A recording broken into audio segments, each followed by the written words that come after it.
Greetings, market rebels. Welcome to this week's macro measure. It is not Sunday, May 5th, 2024. It is actually Friday morning on the East Coast. It's about 20 to 9 or somewhere around there, and it's May 3rd.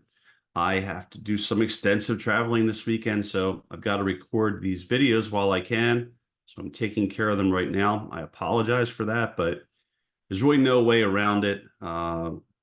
Got a lot of time on the road and stuff like that. So just really wouldn't work out if I didn't take care of it now. Here's our trusty disclaimer.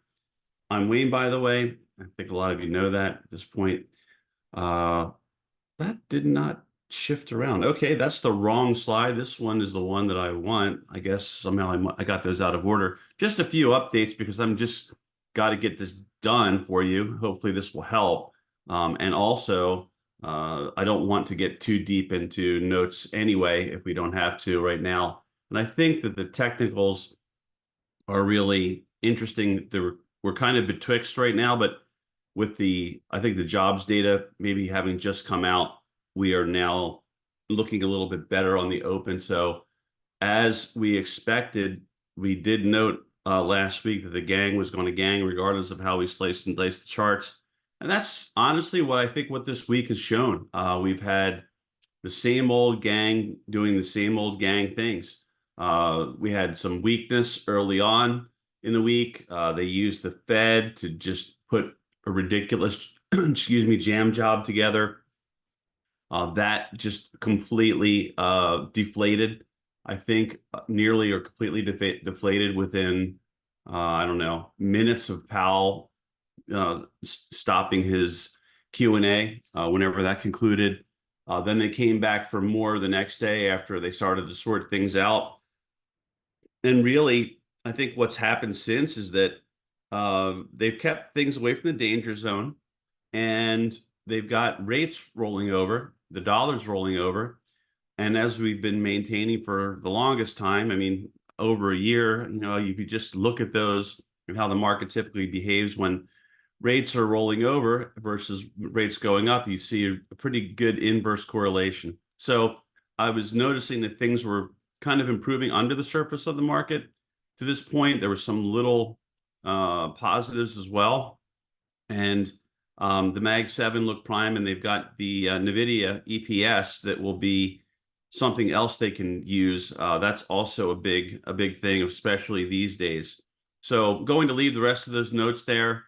We did mention, right, that because of things kind of weakening, that would potentially bring back the rates lower, expectations, what's become the mantra.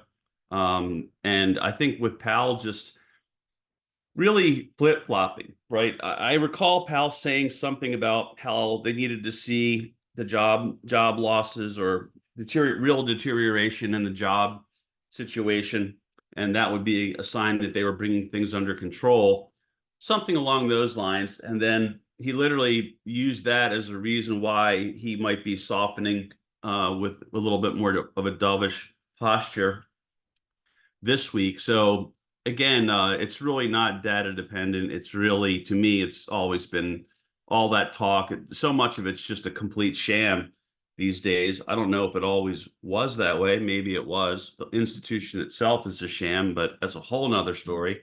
But anyway, that's what happened, and that's the way I'm taking it anyway. And so I think you've got the Bulls really are not quite at the finish line. We still have to close out the day, but I think overall for the Bulls, it looks like it's going to be a good week, and it looks like they're using right the catalyst we talked about last week, the EPS, the reports to as their cover stories to move things back up. So some people may think that's exactly what should happen. Some people may think it's dubious at best. But again, we just have to go with the charts regardless, because trying to really make sense in real time of what the market does relative to a sort of economic fundamental, techno fundamental, whatever you want to call it, take is tough to do, especially in the short run. But I think that's the key sort of comments I would make for now. I think I'll just reposition. We'll just get into the charts briefly. It really won't be a long video here. Let me just get us situated a little bit better. And I'm not sure how I managed to move that slide. I must have caught something.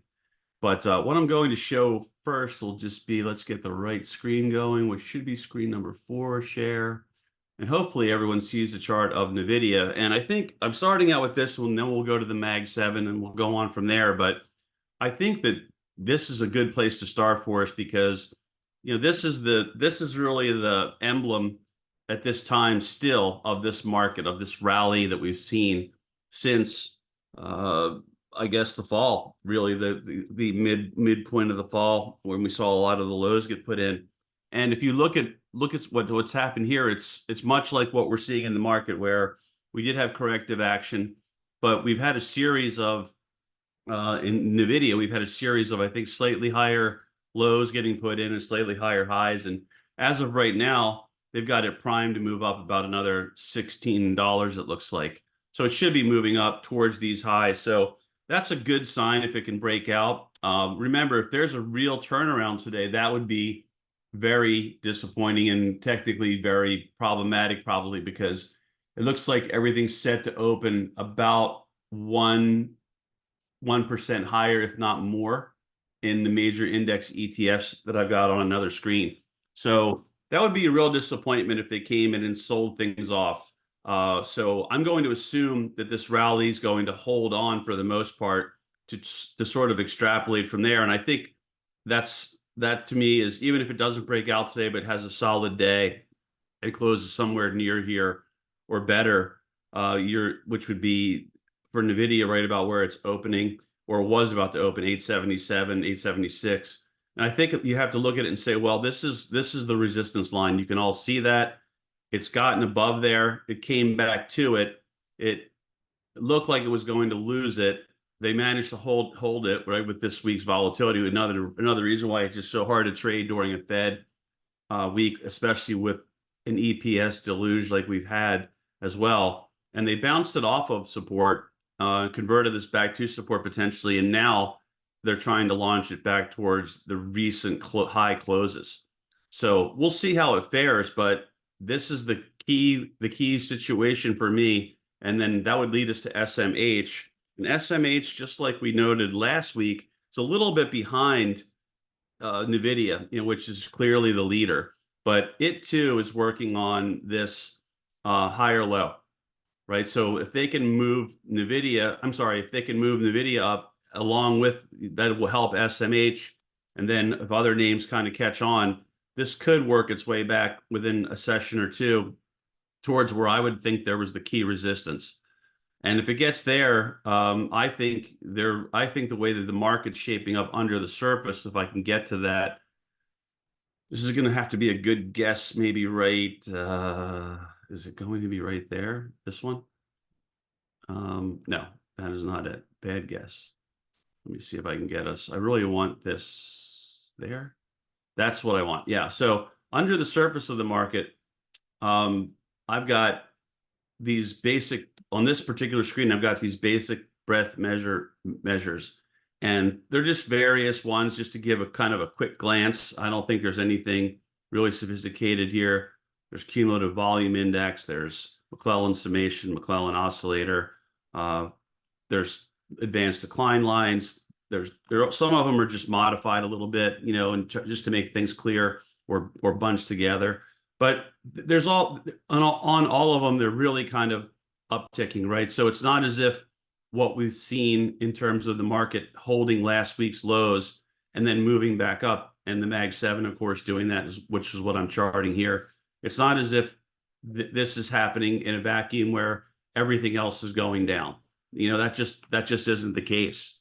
So I'm saying that I think this is somewhat healthy at this point, right? It's not gangbusters, but it's not as if this is just one or two stocks are doing all the work. That might be the case on today with a big gap higher, but overall they've been coming in and improving the situation, I think, below the surface of the market as well. And you can see that the Mag 7's right here on this chart. Let's go to a better chart though, since we can talk about that over here, I think.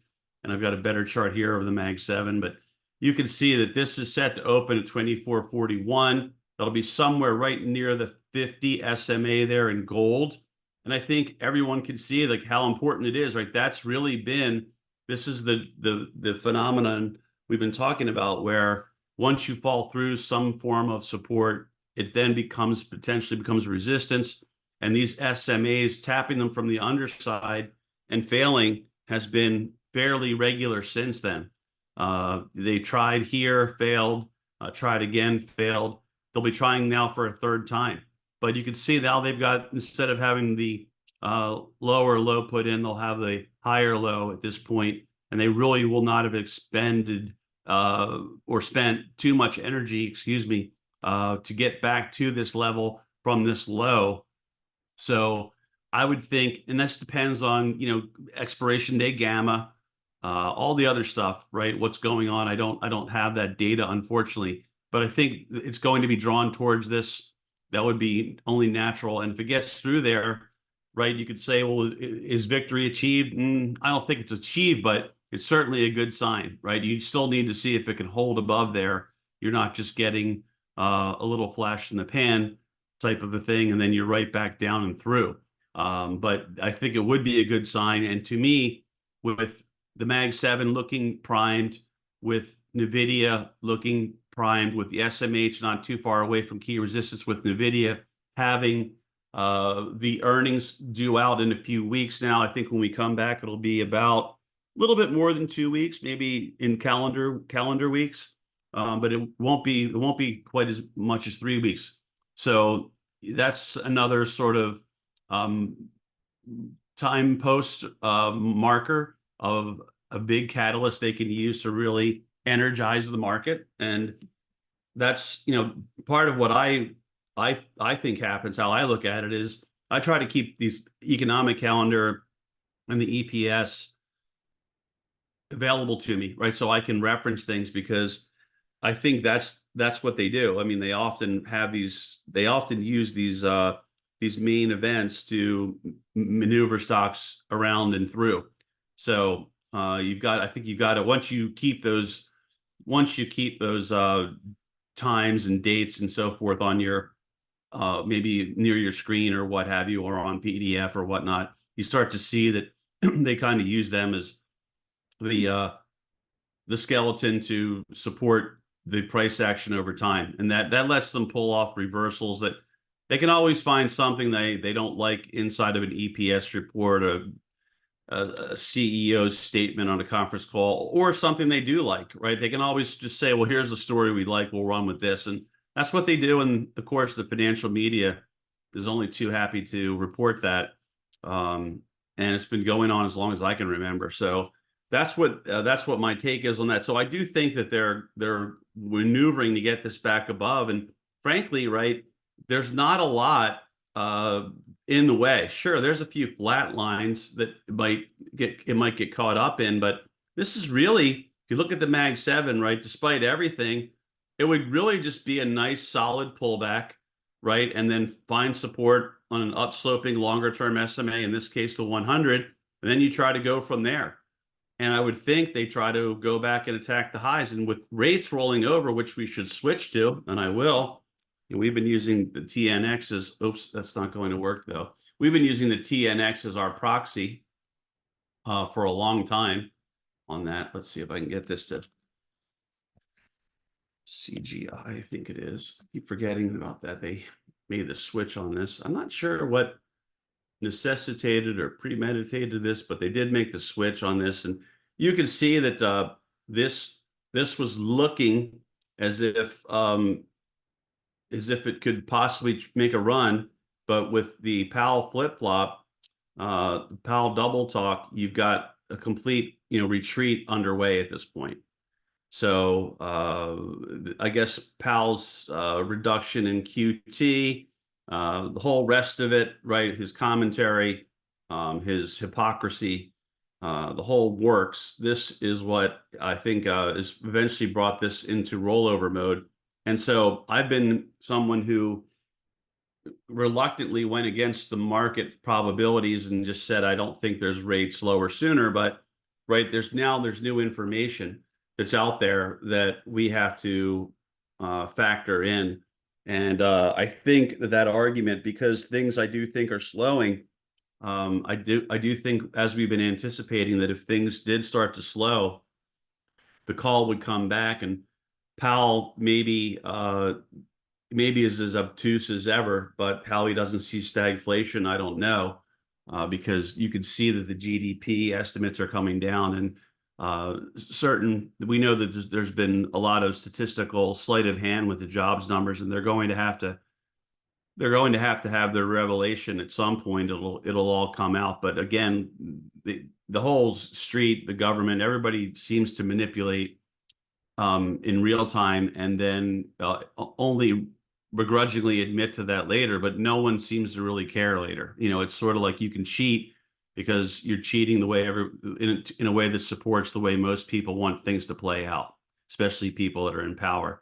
So I don't think that's anything new, by the way. I think that's been going on for a long time. I just think over the course of time, it just becomes more and more egregious.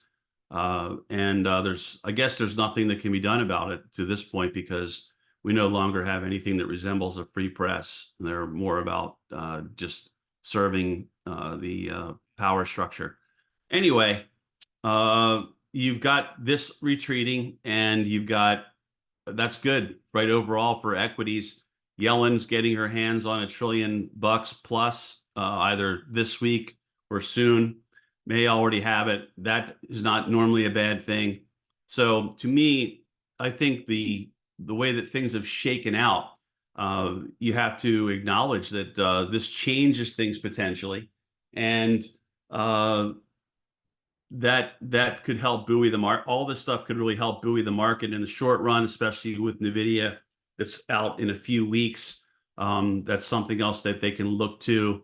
And there'll probably be no shortage of all kinds of other freebies and all kinds of other stimulus that emanates from Mordor on the Potomac, probably the way that the speaker is, et cetera. So that's what I would expect. So I think at this point, it's going to take a real out of the blue, out of left field type of event to really cause trouble. Maybe it's the regional banks. I don't know. Maybe it's some other banking issue. Maybe it's the Japan situation that a lot of people are starting to talk about. I'm not sure what it would be. It would probably be geopolitical or some kind of a financial crisis. But let's face it, I'm not disappointed in this. It just I can't stand seeing I can't stand seeing the whole degradation of everything. That's what frustrates me. But the DXY, the dollar's rolled over hard too, just to be thorough on that. And as you would expect, the VIX is getting smoked on a Friday, and I would expect it to get even more smoked by the end of the day, unless they're sensing that there's something else out there, that we're unaware of. Kind of like they knew that there'd be something happening in the Israel situation a few weeks ago, or whenever that was. I guess like 3 weeks ago, 4 weeks ago. They kind of knew that, but these measures are all in retreat. There's just no doubt about it. So it would be a great surprise to me if this entire rally today gets sold into completely and closes the gap to yesterday's close. I'm not saying it won't happen, but I'm just saying that it would surprise me, just given the way that the news is really, I think, shifted in the favor of the bulls at this point. So it would be very telling to me that there's really bigger problems that we're yet to see or yet to appreciate fully, if this market cannot do more than just gap up and sell off completely. That would be surprising to me, because they've got a lot of things that are, I think, critical now working in their favor. I don't really think that I don't think that Powell maybe easing sooner than expected is really going to do anything special for the economy in the very near term, but it will help, I think, overall, because I do think it's getting pretty prohibitive for a lot of people. And there's a lot of data that I can't share this week that we just continue to come across that's troubling and should be reported and made. Investors should be made aware of it, but that's really not what they focus on anymore. It seems like they really don't want to talk about the risk side ever anymore. They really just want to talk about the upside. But that's the nature of the beast as it is right now. But look, this thing's going to be at 433. You know, can you really rule out if you're at 433 near this high that you go and try to tap that 50 in the Qs?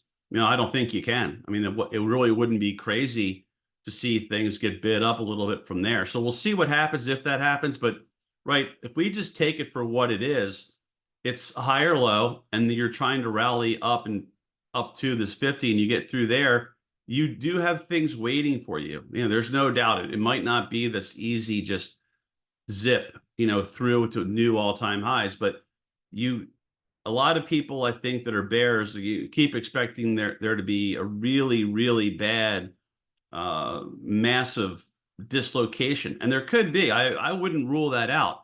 It's just that this has been a decent pullback.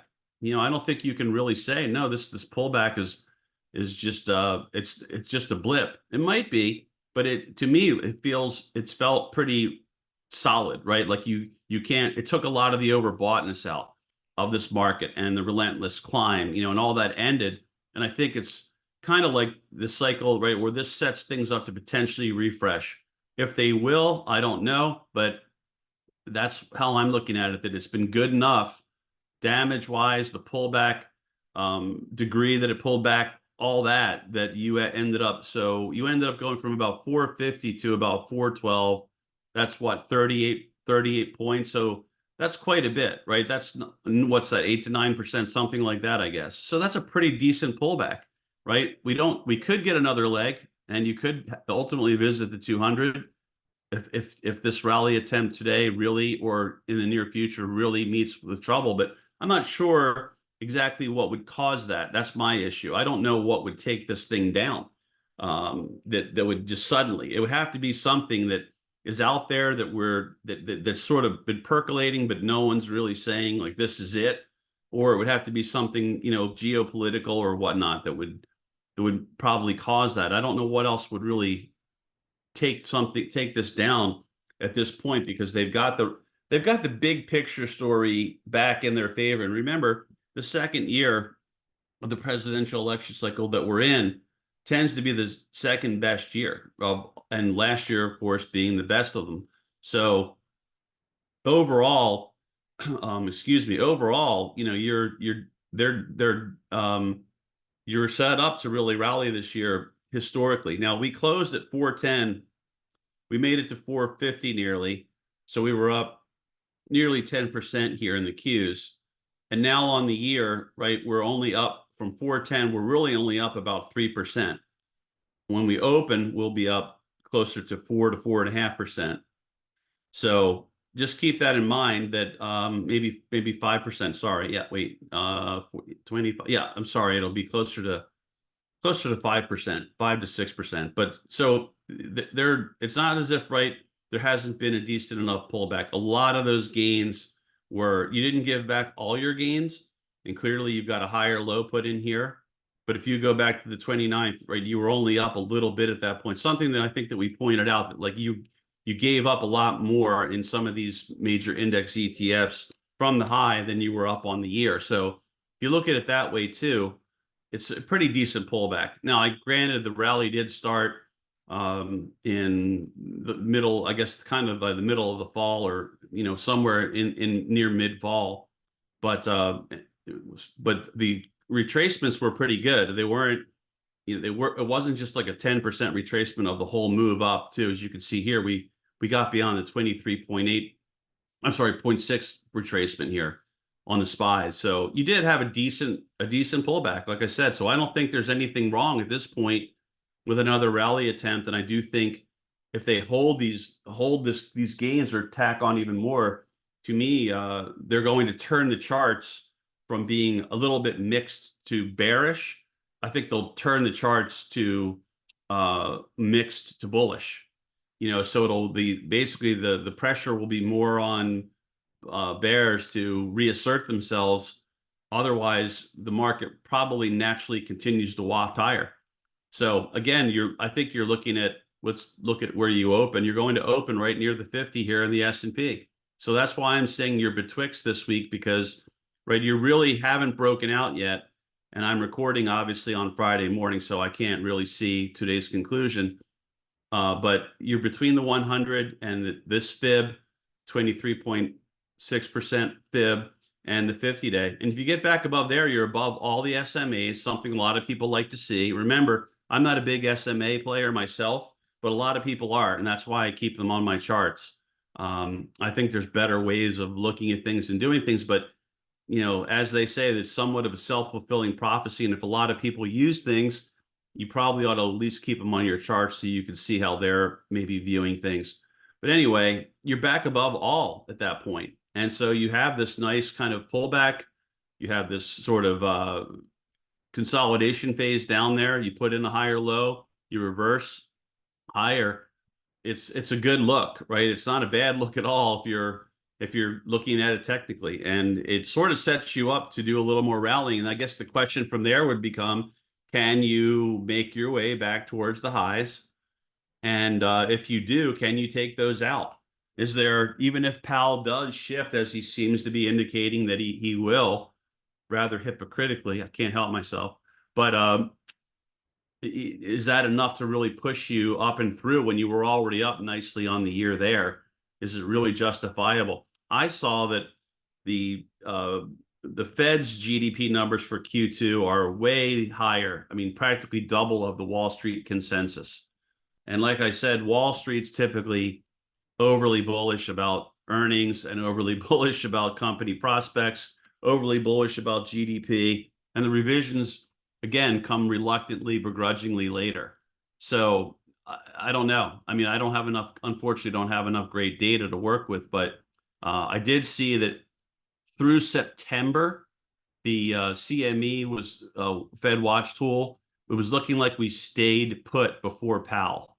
So we would through the September meeting. So there'd be no rate cut according to the probabilities before Powell through September. But I think now they're saying that I think the first meeting where they do expect there to be a rate cut, probabilistically speaking, is now September.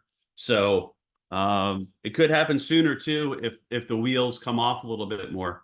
So this, how Powell cannot see stagflation and think he needs to lower rates sooner, I don't know. That's just another baffler. But again, we're not dealing with people that really, it's all, again, like it's just mumbo jumbo to me. It's just a bunch of nonsense. I can't even listen to this stuff anymore. I've been listening to it for so long. But let's get back to the cues since they're really important. Remember, with NVIDIA and SMH, I think looking like they want to run. We already talked about this, but this is really two, betwixt and between. Right now, you're going to be between the 100 and the 50, right? So I think you have to wait. But I'm more. I mean, I just can't help but to say that I'm more bullish at this snapshot in time. I just think that the outcome of this week, especially if they manage to hold these gains really well today, you have to, I think, consider that a win. Now, you can't really do the victory dance yet because you haven't broken back above the 50. You haven't taken out all the resistance lines that are on various names, but you have to be shifting, I think, back that way. Now, the other thing we should think about is, because I'm doing this in real time, so some of these thoughts are just coming to me from the past. And you may have to think about the fact that maybe NVIDIA that earnings is the sort of the potential for a peak as well, where that's the best news we're going to get for a little while, and then you get this sort of towards May's conclusion, and then you might have a little bit of a rough, maybe like a rough June. From what I've seen, the data says that really the summer is not as bad as it's been made out to be historically of late. So the summer's fared a little bit better. Certainly, excuse me, there's been quite a few July rallies, but they're going to shred through a flat line here when they open this thing up. And again, they'll be really very close, within a whisker, maybe a stone's throw, pick your euphemism, but they'll be very close to the 50. So again, you'll be between the 100 and the 50, or you could look at structural support down here and resistance up here. But there's not a lot in the way. And I think you have to look at this and say, look, despite everything, the bulls withstood the storm. At this point, if they have a strong close today, they had a good week. I think it flips it, like I said, it flips the chart slightly in the bull favor, where if without any real resistance from bears, in other words, without the bears deciding to become more aggressive, you probably are set to waft higher more than you are drift lower. That's just the way that I look at it. Here you have the IWM. We put an idea in on the bull side because we saw someone bought an out of the money vertical in this yesterday, I want to say. And I looked at it and said, look, the bulls are at this point, the bulls are just winning this week, kind of what I'm sharing here today. And normally far out of the money verticals in something like this, I don't really like that trade. It's unless you nail it, right? Which sometimes these guys do. You could play very cheap, excuse me, have an incredible, reward to risk ratio because you're buying it out of the money, you're not putting a lot on. I just don't know why you even sell something that's really far out of the money, unless you think it has no chance in hell at getting there. I guess it makes sense, but I don't like to be encumbered with verticals if I don't have to be. I'd rather just be naked long a call and go from there. But anyway, that's me. Everyone's got their preferences. But there's a gap up here at 244.50-ish. But look, you'll be above everything. You've got the higher lows. You're between the 100 and the 50. You're between the recent low and the 50. This is what I'm looking at as my range, right? Where I would sort of become a lot more bullish above here. If you can get above and hold, and it would start really worrying me if I took these lows out and I'm back into a retest mode. Much like we said last week, this is why I've always said, like, I just do the charting based on iterative basis. That's my philosophy. Because I feel like it just keeps you nimble, which is a critical part of trading, a very important part of trading, if you ask me, and especially in the short term, because a lot of this is just nonsensical. So you just have to go with the flow because it's really hard to make heads or tails out of it in real time a lot of the time. So this thing's set to go, right? It all depends on can they hold these gains, but they're looking at 203. I mean, this is going to be above the actually above the 50-day. So the pressure will be on IWM to hold, but this is a good sign, right? Like if the rates really are going to roll over as hard as they look like they are, and that's pretty much the end of it. They could really, love that in small cap world. So let me just see if I can get us this one here. I want to pull this up here because maybe this will help some people out in real time. Yeah, we had a 199. So what we had on this was a 199. Come on. Let me see if I can pull it. Oh, no. Bear with me, gang. I've got to do something. I've got to do an alternative approach here because this isn't working. I'm having some kind of, probably because I'm running Zoom, it's giving me a hard time that doesn't want to let me pull this information over. But I'm going to try to do it another way that will hopefully not be so painful. Where's this? Just that. Come on, well, it might not let me. I'll have to maybe do this. Let me see if it does it over here. No, it's not letting me do that. Well, I was going to take a little picture of it, but it won't let me do it. Anyway, we had the trigger at 199.15. So I guess folks could have stayed in because it closed above there if they were that bold. And all we have on that are the 200 calls. But anyway, they came in yesterday and they bought 17,000 May 212.50 versus selling the May 220 calls. And it was something I think they paid about, I want to say like 13 cents for, 12 cents for the entire spread. Like I get that it was like buying, I get that it's kind of almost a no-brainer to sell in a way that you can get that much for something that's that far out of the money, way up here. It's just that I think I would have just played closer to the money and just been with a call like we did. And we bought the 200 calls. on that one. I don't know. I guess it all depends on how some people might like those out of the money, low risk, right? And if you nail it, you have a massive score on your hands. Maybe, for little money, that might have been their motivation. But anyway, you, I think that's a big deal, right? In other words, that I wish I could have shown that, but I do think the charts are turning here in IWM, just like we said with everything else. So I have no problem with IW. I have no problem. I was kind of skeptical, but if rates are really going to roll over hard, this is maybe a good opportunity and a good place to be. Because usually, it's probably not a coincidence, right, that these things are up about 2%, whereas, you only are up maybe like 1% in the SPYs, and in the you're only up a little more than that in the Qs. So you can understand why, with rates rolling over hard, that the IWM could get emboldened. So let me see if there's anything else we can talk about macro wise. One other thing that could be helping, and I know that we'd have to go look at probably can't get this from as much. It doesn't look as dramatic, I think, on the oil future, but oil rolling over, I think this is also helping the situation overall. And then I did come across some information that might help explain a few things that I kind of had a little bit of a head scratching moment on.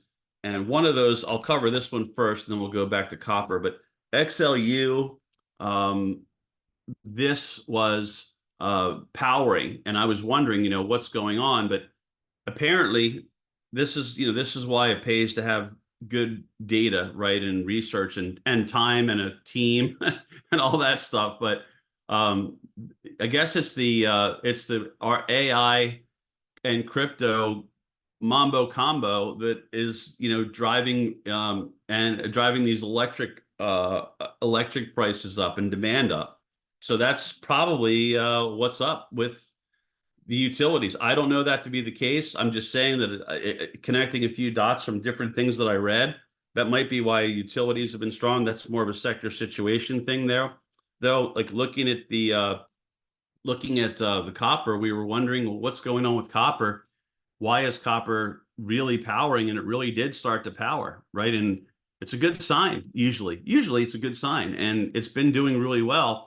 And I guess part of this is that I came across some data that it's sort of leaving the researchers a little, I guess, a little befuddled would be one way to put it.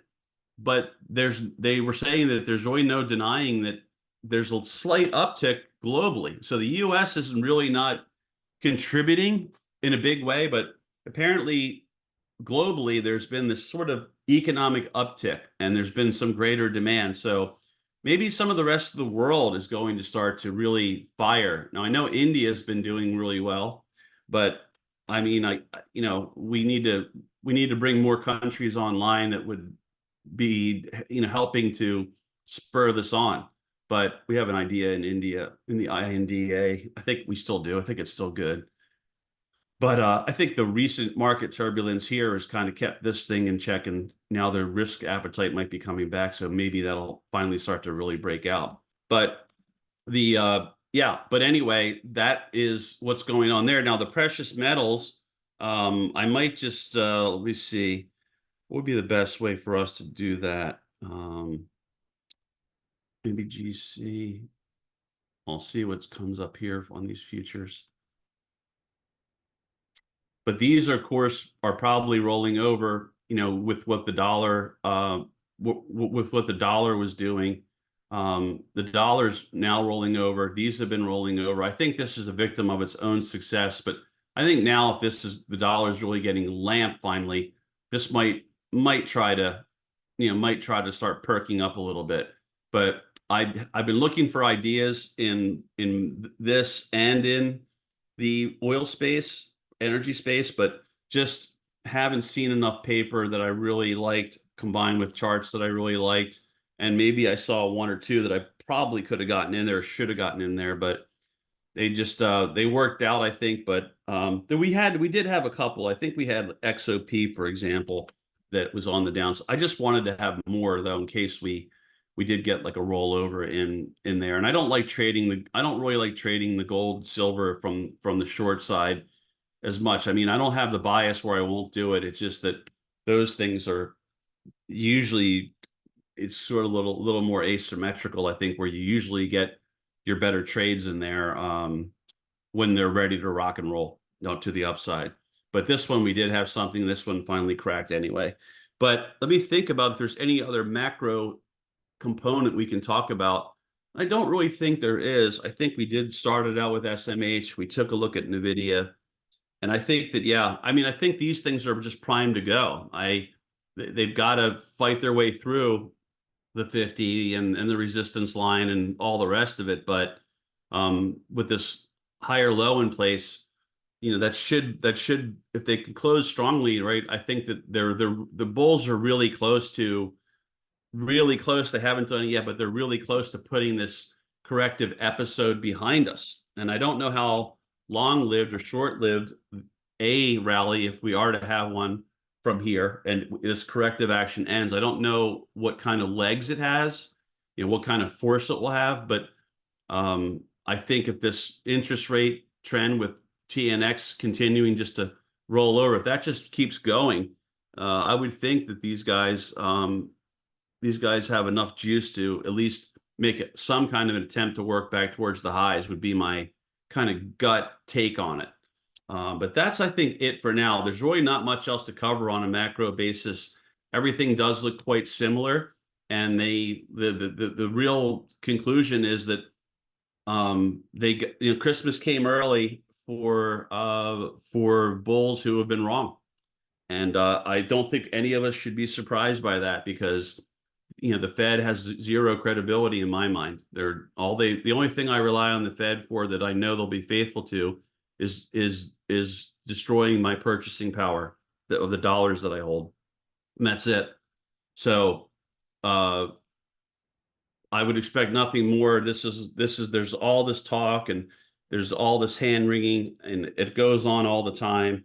And people act as if the Fed is this, and they are powerful, clearly, but they act as if the Fed is, all knowing, Bob, and they're really not. And again, they can't even stick to their own sort of yardsticks, right? They flip flop on that, and that's what makes the bear life so hard. And a lot of people get frustrated by that. But that's what I've always said. Once I learned the lesson, what they'll do, if they're really backed into a corner, and you can tell by their comments that they'll just change the rules. They'll just shift, and you'll say, well, how, you can't even do that. How can you do that? You said this, and they don't care, and they'll do whatever they have to.